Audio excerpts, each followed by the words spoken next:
Welcome to Right on the Money, the weekly talk show with interviews you can use to help you maximize your money and optimize your financial future. Before moving forward with any of the ideas discussed on the show, always consult your financial advisor, insurance professional, or tax consultant. Looking for financial help or a second opinion? We can help you in your search.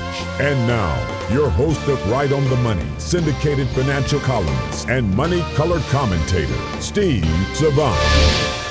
Well, Happy New Year, everyone, and we're all making our New Year's resolutions, and the number one New Year's resolution for 2016 is getting out of debt by going on a spending diet. And here to help us manage down our debt is nationally recognized retirement speaker and best-selling author, Tom Hegna. Welcome to the show, Tom. Thanks, Steve. Great to be with you. Tom, I loved your book, Don't Worry, Retire Happy. I saw your PBS special. It was awesome. But before I get into my consumer debt, before I get into the my own state that I live in, Arizona's debt, and whatever else state you're broadcasting from, and our United States, U.S. debt, talk about the global debt. I'm talking about worldwide. Give me a little idea of what we're looking at. Yeah, so look, I've had economic commentaries here now in 2012, 13, 14, 15, and I've been pretty close to being right on the money, as we say, I love that. with what the economy's doing. And now, it's timely because the Federal Reserve just raised interest rates the other day for the first time in almost a decade. And a lot of people think interest rates are going up. And I'm here to tell you, I don't believe interest rates are going to go up much, all right, for a very, very long time. Let's first understand that the Fed doesn't set interest rates. The Fed sets overnight rates. They do not set the overall rates. So, when I talk about the economy, and I'll get into the global debt in just a second, but I often ask people, are you more concerned about deflation or inflation? A lot of people say they're more concerned about inflation. And if you really look at why, if we take a look at the money supply in this country, the Federal Reserve has printed about $4 trillion of money over the last few years. And remember what happens. Every time you print a dollar, the value of all the other dollars goes down. And so when you print this amount of money, you'd think that the value of the dollar would go down, and then when you go to buy something, it would take more money. That's called inflation. But that really hasn't happened. And the reason it hasn't happened is because there's two components to the inflation equation. The first component is the supply of money, which has gone up like nothing we've ever seen. And in normal times, that would not just be inflation, that'd be hyperinflation. That's what most people are seeing. But there's a second component. And that second component is called the velocity of money. It's how fast money turns over in the economy. And just like the supply of money's gone up like nothing we've ever seen, the velocity of money's gone down like nothing we've ever seen. There's no money velocity. So it's like we printed $4 trillion and we dug a big hole and we buried it. I can't even understand why we did that. But now interest rates have been low for a long time. We only had a quarter point raise in the Fed. I don't know how it's going to be affect. It's going to affect mortgages. It's going to affect car loans.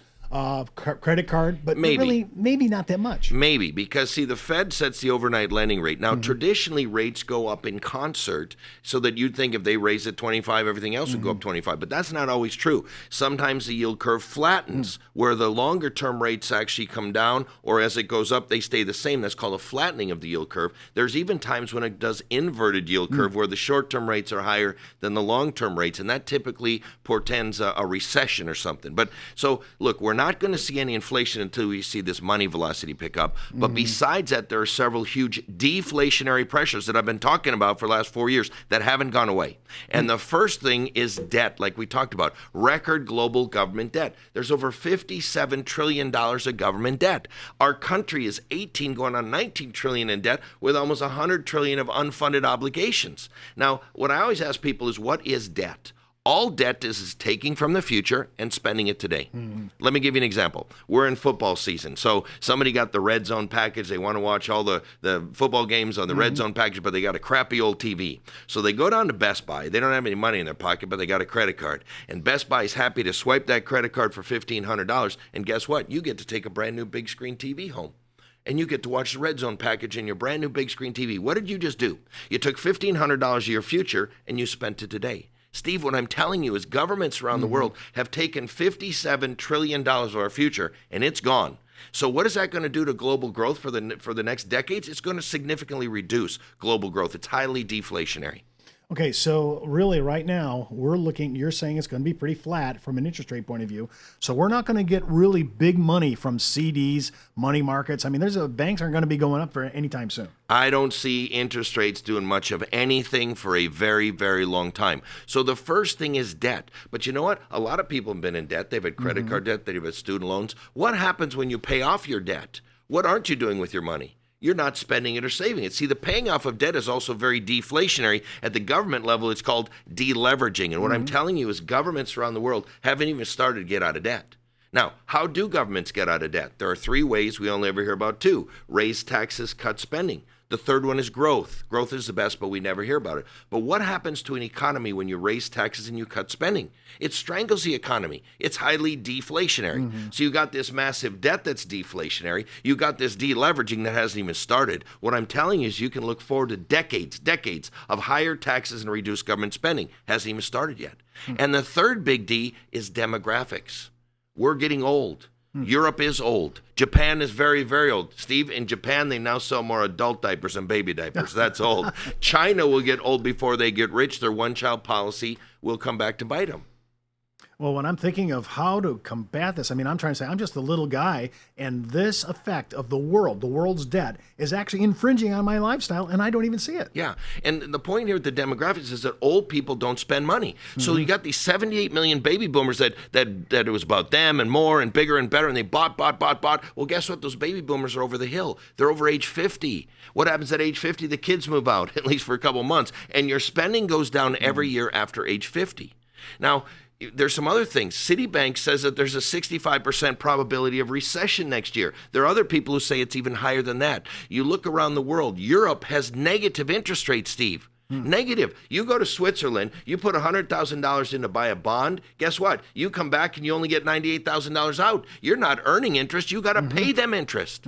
So think about this. We're raising interest when other countries have negative interest rates. What's that going to do to the dollar? That's going to drive the dollar up. Well, what does that do? It reduces our competitiveness. All the manufacturing people aren't going to buy our stuff. They're going to buy the Chinese stuff. They're going to buy the European stuff. And so that's going to reduce global growth even more. So when the Fed raises interest rates in an overall, some places negative interest rate environment, it's going to cause slowing down here. And I believe our rates are going to actually go down, not go up. Well, Tommy, on our last raise was just about a week or so ago. When I'm looking at the Fed doing that, I saw the market was kind of happy about it overseas. Well, they were for the first day, but the next 2 days they went down. Interest rates initially went up, and now guess what? Interest rates on the 10-year and the 30-year have gone down. It's working out. I mean, you can't tell the day-to-day changes, all right? But I do believe that all these pressures are going to cause some problems. Now, there's a couple books out there, Steve, that the audience might want to read. The one on the left is called The Death of Money by Jim Rickards, and the one on the right is called The Demographic Cliff by Harry Dent. They both are predicting some pretty bad times, but for very different reasons, okay? Jim Rickards has teamed up with Porter Stansberry and Ron Paul and some of these, and they say that we're going to have hyperinflation, that the dollar's going to lose its reserve currency status. I don't believe that to be true, and I'll tell you why. Because whenever something bad happens over here, guess what? The dollar goes up. People come to us. We are still the cleanest shirt in the dirty laundry. So could we lose the reserve currency status at some time? Yes, we could. But is it imminent? They've been saying for 5 years it's going to happen imminently. Well, it hasn't happened. It's not going to happen imminently. We're not going to start using the euro. We're not going to start using Russian rubles or the Chinese renminbi. We're not all going to carry gold in our pocket and shave off a little to buy some bread. I do not see that happening. And Harry Dent is all about the debt, the demographics, the deleveraging. That is, we're going to face deflationary pressures, not inflationary pressures. And I will tell you, I'm solidly on Harry Dent's side on this one. I believe he's got the right thing. So, to summarize it, are we going to have inflation? We could. We printed a lot of money. If we saw some money velocity, we could see some inflation. Are we going to see deflation? We could. Look at all these deflationary pressures. But Steve, I can't predict the future better than anybody else. So here's what I tell people. Watch the bond market. The bond market predicts the future every single day. Well, if you look at the 30-year U.S. government bond, it's paying less than 3%.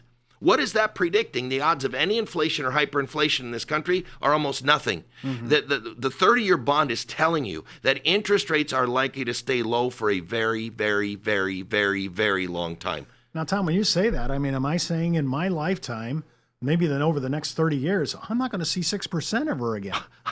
You can't see 6%. If we saw 6% on $18 trillion of debt, that'd be over $1 trillion a year just in interest. We would go into a Great Depression, and what happens in a Great Depression? Interest rates drop, they go negative. So Ben Bernanke says you're not going to see 4% for the rest of your life. I doubt you'll ever see 3% for the rest of your life. But again, I can't predict the future. What I'm telling you is the 30-year U.S. government bond is predicting that interest rates are going to stay very, very, very, very low for a very, very, very long time, and I'm right on board with that. And I don't care what the Fed does with their overnight rates. It's not going to affect most interest rates for a very long time. Well, I'm thinking about how we're going to combat this, and you've given us two ways. Could be inflation, it could be deflation, but that's the world view, right? That's just the global view at large. I want to thank Tommy Hagner for being my guest, but before I go, remember what the good Reverend John Wesley once said: make all you can, give all you can, save all you can. I'm Steve Savant. We'll see you next week right here on Right on the Money. For more information on this week's money topics, just go to our website at www.rightonthemoneyshow.com and follow Steve's daily postings on Facebook, Twitter, and LinkedIn. When it comes to retirement, money management, small business, insurance coverage, college funding, or budgeting, we have the interviews you can use.